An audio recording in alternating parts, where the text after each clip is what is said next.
For people who stutter that do not have a full understanding of how stuttering has affected all aspects of our life and our behaviors, we are very vulnerable people. I know specifically that my goal in stuttering was to pretend like I didn't have a stutter. I kind of think about things like saying to a person who stutters, oh, just take your time, or oh, just slow down, take a deep breath. I want this person to feel safe and feel like they can say what they want at the pace that they want. It's not really common knowledge that that can actually be really infuriating. It was only actually recently that I found myself starting to actually try more to embrace that stutter as well. So I have a much more kind of healthy relationship with that stutter now.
My name is Cody Joy, and I'm from over Cornerbrook, Newfoundland.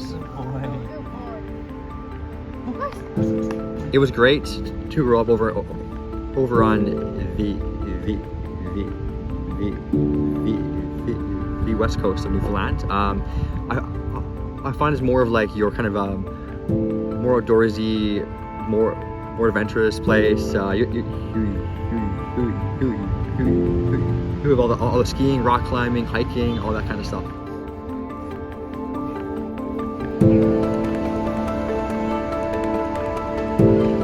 Do you want room in your coffee? Yes, please. All right, and we've got milk, cream, and sugar too. So my name is Liz Fagan. I use they, them pronouns, and I'm a linguist and a musician, and I'm from St. John's, Newfoundland. I had a really lucky experience of being able to grow up in the city in St. John's, and also every single weekend I was in St. Mary's, where my dad is from. So I had this city country kind of balance. It's very nice. I played outside a lot. I didn't have a lot of friends, so I just kind of entertained myself.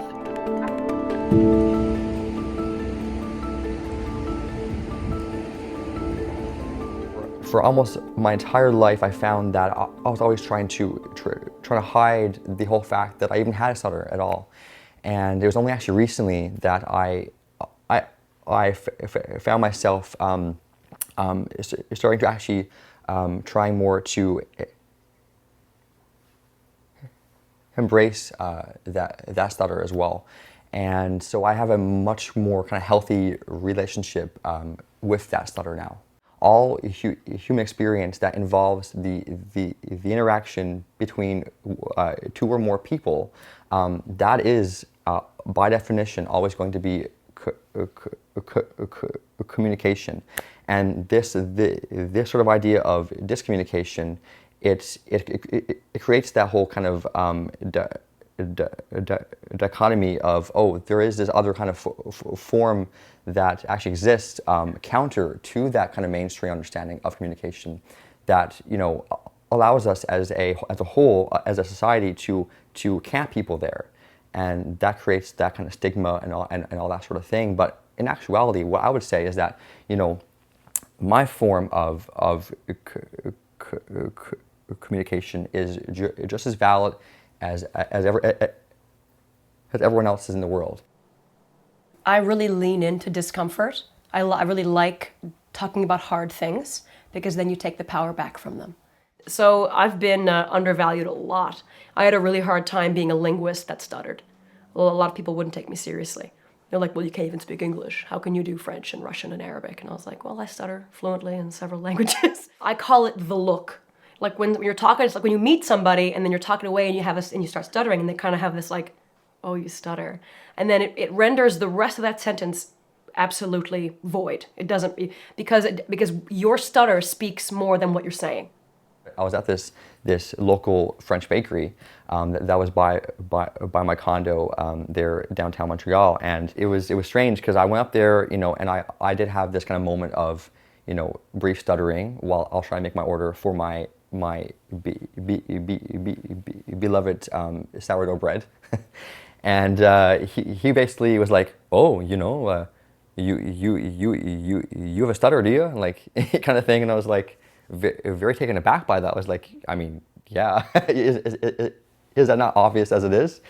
And you know what he was doing was just sort of hounding me with all these very bizarre and very kind of probing questions that, you know, you would maybe ask a friend or, you know, a cousin even, but I had no idea who this guy was, and he was just asking questions about stuttering. And had that been me like 5 years ago, I would have been like pondering that all day after, like, wow, like, you know, and that would have had a big hit on my personal confidence level. When I hear the word discommunication, I think about how that person is experiencing those instances of discommunication in conversation. How are they reacting to and processing those moments of disrespect, the moments of being disregarded or dismissed? And as a speech language pathologist, that's one of the primary concerns that we have if we were working with a person who stutters, and even when we're thinking about people who stutter. That internal experience is central to it.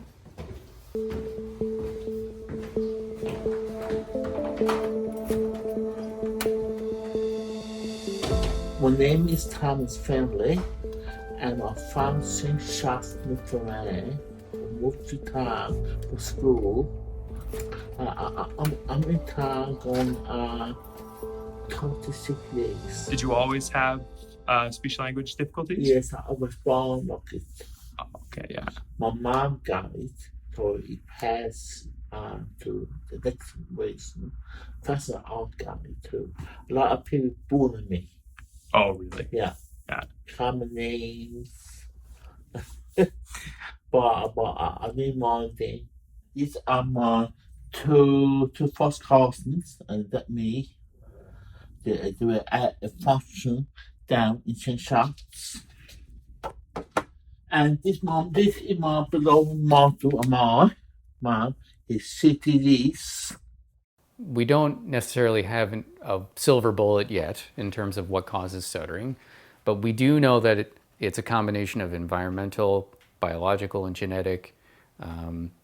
Anxiety is certainly a component of that, but my fear would be that if you're working with a mental health care professional who approaches it from the perspective that, oh, it's anxiety related, so if we eliminate or minimize anxiety, stuttering goes away.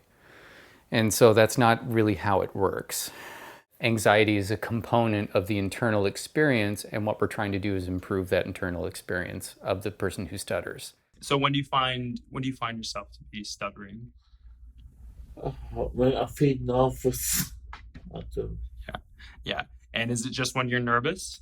But you know, like if you go to like restaurants, stores, that kind of thing. Yeah. If I don't know the people, I look about. But if you know the people, I go and talk to them. And this my mom and dad when they got married back in '61.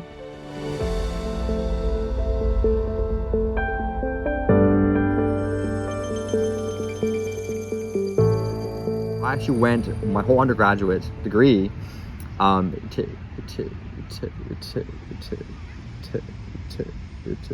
people who I met at these social events that I was actually majoring in history, because it was a lot easier to say history than, oh goodness, than sociology and anthropology, because these are longer words. That seemed a lot less kind of painful than you know, having that big slip up and then, you know, having to face all that shame again, kind of thing.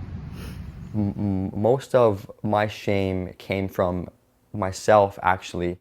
For every interaction that I had that didn't go the exact way that I actually wanted to go in, I would have that conversation weigh on my mind the rest of the day, and it would just kind of pester and pester, and because I always felt like, you know, my true self was never actually on the external part of myself. It was always sort of captured more internally, and so it was me that would tell myself these more negative thoughts, like, oh, you know, you aren't good enough. You'll never be able to, you know, be as funny or show yourself as being more intelligent. All my friends and my family, they were very supportive of me. And, you know, they didn't actually care all that much, but it was actually mostly me that was the one that was actually kind of like bullying myself, I guess, right? More internally. And that over time took a big stab at my overall confidence level. It was a very shameful thing when I was younger. People would assume that I had some kind of mental affectation as well, or when I was younger, they would think it was contagious. Or they would think that I had a hearing issue. Being queer is helpful to me because, and again, it's a person that stutters, is because it's relying heavily on expression. And even with my own gender, which is very, I have a pin that says use they, them pronouns. That's kind of what I use because I didn't really fit into any kind of category. And even like a linguist that stutters, like it didn't really make any sense. So I was like, I'm just this miscellaneous, I'm just this thing over here. But it was really important to me to acknowledge that it was difficult. That my goal in stuttering was to pretend like I didn't have a stutter, was to was to get rid of it, like it was an infection or something. Clear it up, you know? Maintenance, you know, long-term maintenance, like a wound or something.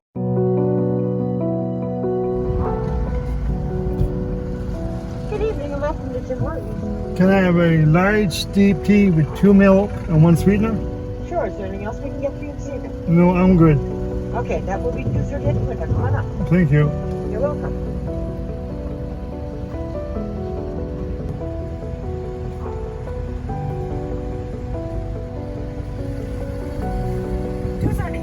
Right?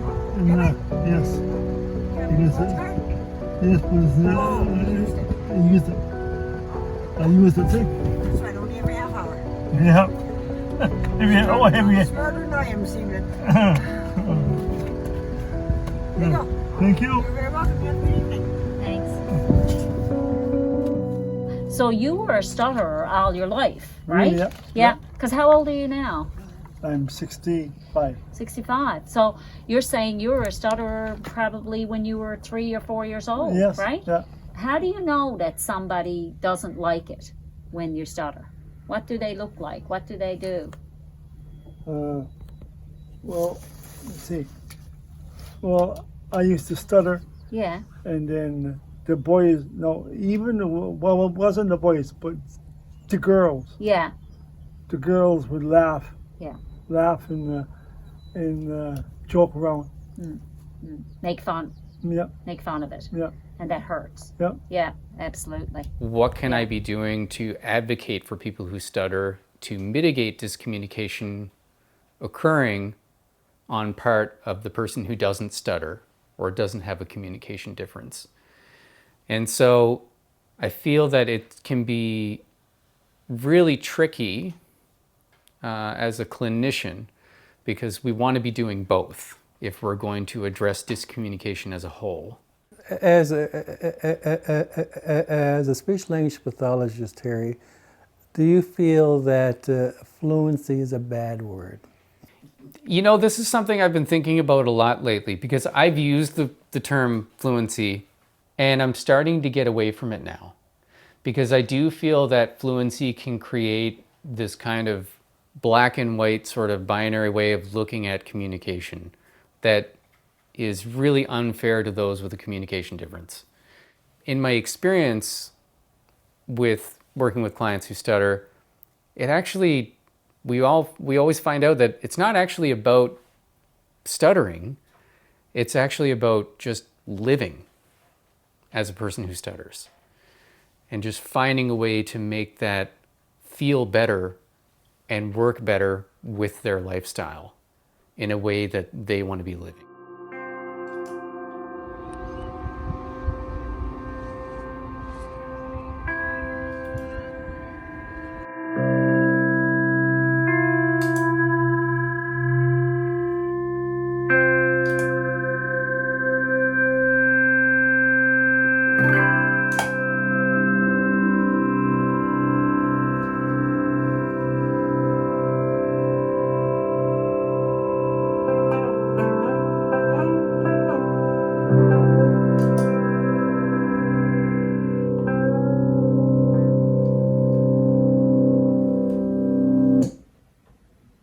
I was in the same tuning as you, but I'm like down eighths. Oh. I like meant to get a capo. Give me your E. Like, I don't want it to. Yeah. Don't want to do that right now. Got a capo around? I had one. I think I lost it at the ship.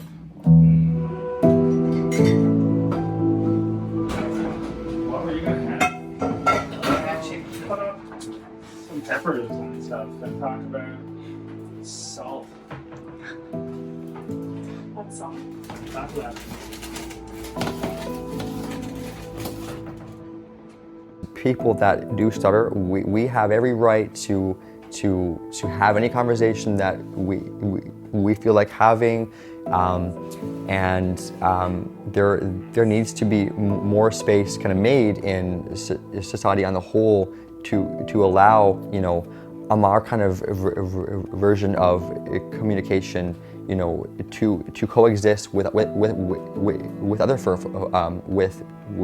forms of communication, because it totally is okay to stutter. We are also humans that have needs and have goals and dreams, and you know, our stuttering doesn't need to be a barrier to ever achieving all these things. A francophone friend gave me a book that said "Comment j'ai guéri mon bégaiement," how I cured my stutter. I remember being kind of offended by it, being like, "What do you mean cure it? I don't want to get rid of it. It's mine. You can't have it." And I wanted to hold it. It's like someone saying you can't be queer. I was like, what? So just because somebody else doesn't want it doesn't mean I don't. But I think I was taught by the system, by the schooling, by whomever, that you wanted to get rid of a stutter.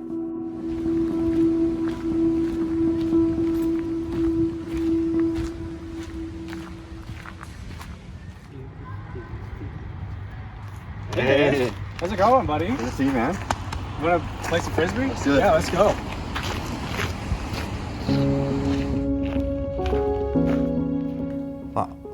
I personally never met a person that does have a stutter who liked using that word, right? And I think even for myself growing up, I wouldn't even describe myself as a person that stutters. I would just say that I have speaking difficulties sometimes. We're at a big crossroads now as an overall community. We can either reclaim that word and change the meanings that are tied to that word, like that other communities have, like even the word queer for the LGBTQ+ community, or we can change that word and change how we define ourselves.